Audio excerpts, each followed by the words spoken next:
मासिक परीक्षा माह दिसंबर 2024 का नोट। प्रश्न 1 व 2 1-1 अंक का होता है। प्रश्न 3 और 4 2-2 अंक के और प्रश्न 5 4 अंक का होता है। प्रश्न 1, रिक्त स्थानों की पूर्ति कीजिए। त्रिज्या r वाले वृत्त के एक त्रिज्याखंड जिसका कोण अंशों में थीटा है के संगत चाप की लंबाई होती है। आंसर लिखोगे आप थीटा बटे 360 गुणा 2 पाई r। त्रिज्या r वाले वृत्त के एक त्रिज्याखंड जिसका कोण अंशों में थीटा है का क्षेत्रफल होता है। आंसर लिखोगे थीटा बटे 360 गुणा पाई r स्क्वायर। प्रश्न 2, 10 छात्रों का जेब खर्च निम्नलिखित है। जेब खर्च का समांतर माध्य ज्ञात कीजिए। 15, 20, 30, 22, 25, 18, 40, 50, 55 और 65। यहाँ पर पदों का योग बटे पदों की संख्या। पदों का योग अर्थात जो ये 15, 20, 30, 22 ये लिखे हुए हैं, ये सब पद हैं, इनको हमने जोड़ देना है, प्लस कर दो बीच में। और पदों की संख्या इनकी गिनती करो। 10 छात्र लिखे हुए हैं ऊपर, तो पदों की संख्या 10 हो गई। या इनको करो 1, 2, 3, 4, 5, 6, 7, 8, 9, 10 है ये, ठीक है। तो आपने इनको जोड़ के और 10 से भाग दे देना है। 330 बटे 10 समांतर माध्य हो गया 33। एक प्रश्न ये है, वर्ग अंतराल बारंबारता और संचयी बारंबारता, इसमें ये सारणी में दे रखा है 0, 10, 5 और 5 बारंबारता और संचयी बारंबारता। 10, 20 के लिए x इसका मान ज्ञात करना है। यहाँ पर अज्ञात राशि है, ये 15 लिखा हुआ है। इसमें फिर इस वाले में y इसको ज्ञात करना है और इसमें लास्ट में 15 और इसका योग 50 हो गया। अब हमको इसमें x का मान ज्ञात करना है। हम जानते हैं कि जो ये पहला है इसका बारंबारता और संचयी बारंबारता एक ही संख्या होती है, वो 5 है यहाँ पर। अब उसके बाद जब दूसरी बार आते हैं तो इसका जोड़ करते हैं, 5 में जोड़ते हैं अगला पद, मतलब यहाँ पर जो लिखा होगा उसको और इसको जोड़ के बराबर आना चाहिए इतना, तो बराबर हो गया 15।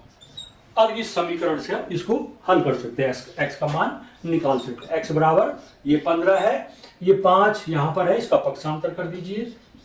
15 में से 5 घटा के 10, x का मान कितना आ गया यहाँ पर 10, यहाँ पर 10 होगा। ये 5, 5, 10, 5 और 10 15, इस तरह से होगा। अब अगला हमारे पास है y का मान ज्ञात करना है। अब यहाँ पर 20 में 15 में 20 जोड़ देंगे तो y का मान आ जाता है। तो 15 में 20 जोड़ दें तो y का मान आएगा, अर्थात इसमें इसको जोड़ेंगे तो ये इस वाले का मान आता है। यहाँ पर y लिखा है तो y का मान आ जाएगा। 15, 20 होता है 35, तो y का मान हो गया यहाँ पर 35। प्रश्न संख्या 4, find the mean of the following data. Class interval है 15, 25, 25, 35, 35, 45, 45, 55, 55, 65, 65, 75, 75, 85 और इनकी फ्रीक्वेंसी यानी बारंबारता है 6, 11, 7, 4, 4, 2, 1। तो ये जो हमने 2 लाइन में लिखे हैं, इनको आंसर के लिए हमें इनको कॉलम में लिख देने। क्लास इंटरवल में 15, 25, 25, 35, 35, 45, 45, 55, 55, 65, 65, 75 और 75, 85, इस तरह से आपने लिख देना है। नीचे टोटल लिख देना है। फ्रीक्वेंसी बारंबारता में 15, 25 के आगे है 6, इस तरह से इनको क्रम से लिख दो। 6, 11, 7, 4, 4, 2, 1, इनको जोड़ देना है। इनका जोड़ जैसे यहाँ पर हो गया 35।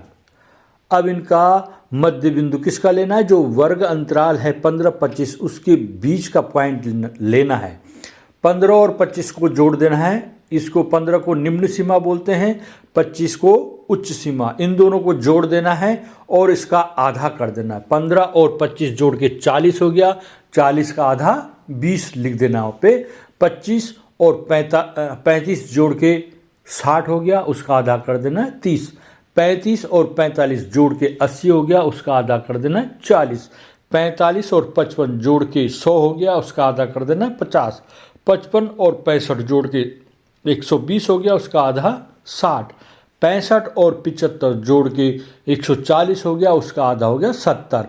75 और 85 को जोड़ देना है आपने और उसका आधा कर देना है 160 होगा। यहाँ पे 75 और 85 जोड़ के 160 होगा, 160 का आधा 80। अगला f इंटू एक्स लिखा है। आपने बारंबारता और जो मध्य बिंदु निकाला है इनको आपस में गुणा करके इस वाले कॉलम में लिख देना है। जैसे 20 छक्का 120, 11 तिया 33 330 हो गया, 7 चौको 28 280 हो गया, 4 पंजे 20 ये 200 हो गया, 4 छक्का 24 ये 240 हो गया, 2 सत्ता 14 ये हो गया 140 और 80 एकम 80। इन सबको भी जोड़ देंगे आप f इंटू एक्स वालों को। अब जो माध्य होता है उसका सूत्र होता है माध्य बराबर सिग्मा एफ एक्स बटे सिग्मा एफ, यानी एफ एक्स को आपने जोड़ देना है उस कॉलम में, जो जोड़ के 1390 आ गया। सिग्मा एफ बारंबारता वालों को जोड़ देना है, उसका जोड़ आ गया 35। अब आपने 35 और 1390, अगर ये एक ही संख्या से भाग चला जाता है इसमें, तो इसको अभी सरल कर देना है आपने। इन दोनों में इकाई के अंक में 0 या 5 है, तो इसमें 5 का पूरा भाग चला जाएगा। रफ काम में करते हैं, 5 का भाग 1390 में देंगे, 5 दूना 10, 13 में से 10 घटा के 3 आ गया, उतारा 9 और 5 सत्ता 35 और 9 में से 5 घटा के 4 आ गया, अगली उतारा 0, ये 40 हो गया और 5 अठा 40, 278 हो गया इसको काट करके। अब 5 का भाग 35 में देंगे, 5 सत्ता 35। अब हमें संख्या प्राप्त होगी 278 बटे 7। फिर अब 7 का भाग 278 में देना है, 7 तियां 21, 7 का भाग 278 में देना है, 7 तियां 21, 7 में से 1 घटा के 6 हो गया, 8 अंक नीचे उतारा 68 हो गया ये, और 7 नम 63 होता है, 8 में से 3 घटा के 5 आ गया। अब हमारे पास अगला अंक नहीं है तो हमने दशमलव बिंदु लगा देना है, नीचे 0 बढ़ा देना है और 7 सत्ते 49 हो गया, 50 में से 49 घटा के 1 आ गया। बस दशमलव के एक स्थान तक हमने इसको लेना है, तो माध्य बराबर हो जाएगा 39.7। जो ये रफ वर्क है इसको बाएं पेज में कीजिएगा, एक जगह में वहाँ पर रफ कार्य लिख देना चाहिए। प्रश्न, एक विद्यार्थी ने एक सड़क के किसी स्थान से होकर जाती कारों की संख्याएं नोट की और उन्हें नीचे दी गई सारणी के रूप में व्यक्त किया। सारणी में दिया प्रत्येक प्रेक्षण 3 मिनट के अंतराल में उस स्थान से होकर जाने वाली कारों की संख्याओं से संबंधित है। ऐसे 100 अंतरालों पर प्रेक्षण लिए गए। इन आंकड़ों का बहुलक ज्ञात कीजिए। यहाँ पर कारों की संख्या लेंगे आप, कारों की संख्या के आगे वर्ग अंतराल लिखोगे, 0 10 10 20 20 30 30 40 40 50 50 से 60 60 से 70 70 से 80। ये माइनस का चिन्ह नहीं है, आप कंफ्यूज कर देते हैं इसमें, ये है से बोलना 70 से 80। बारंबारता होगी इनकी 7 14 13 12 20 11 15 और 8। अब है दिए गए आंकड़ों के लिए बहुलक वर्ग 40 50। तो बहुलक वर्ग क्या होती है, जिसकी बारंबारता सबसे अधिक होती है, जैसे 20 की है, तो ये बहुलक वर्ग हो गया। बहुलक वर्ग की निम्न सीमा L1 40 50 में छोटा है संख्या 40, तो हो गया निम्न सीमा। उच्च सीमा हो गई 50, 40 50 में बड़ी संख्या 50 है, वो उच्च सीमा होगी। बहुलक वर्ग का विस्तार, विस्तार में क्या करते हैं, उच्च सीमा में से निम्न सीमा को घटा देते हैं, जैसे 50 ऋण 40 बराबर 10। अब होता है बहुलक वर्ग की बारंबारता। जो बारंबारता सबसे बड़ी है वह बहुलक वर्ग हो गया, उसकी बारंबारता यहाँ पर f बराबर 20 हो गया। बहुलक वर्ग के पूर्व वर्ग की बारंबारता, इसके f1 लेना है, तो 20 से आगे है f1 12। बहुलक वर्ग के ठीक बाद के वर्ग की बारंबारता को f2 लिखना है, और f2 है f2 बराबर 11। बहुलक L1 plus f minus f1 into H f minus f1 plus f minus f2 आपने ये फॉर्मूला लिख देना है, और इसमें मान रख देने जो हमने पिछले स्लाइड में लिखे उनको लिख देने। 40 धन 20 ऋण 12 गुणा 10 बटे 20 ऋण 12 धन 20 ऋण 11, ये हमने मान लिख दिए हैं f1 f2 और h के। अब हो गया 40 प्लस 20 में से 12 घटा के 8 गुणा 10 बटे 20 में से 12 घटा के 8 और 20 में से 11 घटा के 9, इस तरह से लिख दिया। 10 8 80, 8 और 9 17 हो गया।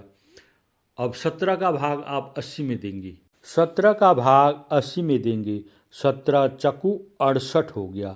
80 में से 68 को अब आप घटा देंगे, 10 में से 8 घटा के 2 आ गया, यहाँ 8 की जगह 7 हो जाएगा, 7 में से 6 घटा के 1 12 आ गया। अब हमने दशमलव के एक स्थान तक मान निकालना है, तो यहाँ शून्य बढ़ा देंगे, लब्ध में डेसिमल पॉइंट लगा देंगे। 120 हो गया, 17 सत्ता 119 होता है, और 120 में से 119 घटा के 1 आ गया, तो यहाँ पर हम 4.7 लेंगे। फिर हो जाएगा 40, 4.7 आ गया भाग दे के, तो 40 और 4 44.7। अतः सड़क पर प्रति 3 मिनट के अंतरालों में गुजरने वाली कारों की संख्या यानी बहुलक बराबर 44.7।